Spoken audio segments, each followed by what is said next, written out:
京士柏山隔絕繁囂。屋苑由42棟洋房同埋7棟6、7層高嘅大廈組成，全數只係得128伙，分層放盤少過5個。雖然係大單位，但係實用率只係得9%。好在客廳都好闊落，有個落地大窗，好光猛。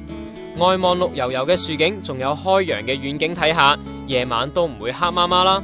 戶主喺報紙嗰度落咗唔少心機㗎，飯廳望樓景，所以喺窗台嗰度放咗個魚缸，養咗金魚，景觀即刻靚晒。客飯廳仲做咗個假天花燈槽，冇吊燈咁累贅，光線仲好柔和添。套房市正光猛，環境清幽，而木家私既古典又溫暖。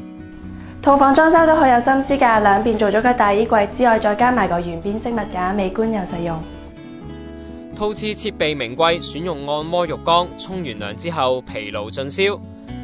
3間房度身訂做家私，兒童房就利用高樓底慳返好多位。做個通頂大櫃可以擺好多衫。嗱，一睇就知戶主中意研究下投資啦。書房用盡3邊，書台連埋大櫃，擺多幾部電腦喺度都唔覺得逼。廚房間隔偏細，改用趟門慳返啲位，設計以白色為主，焗爐、微波爐等設備齊全。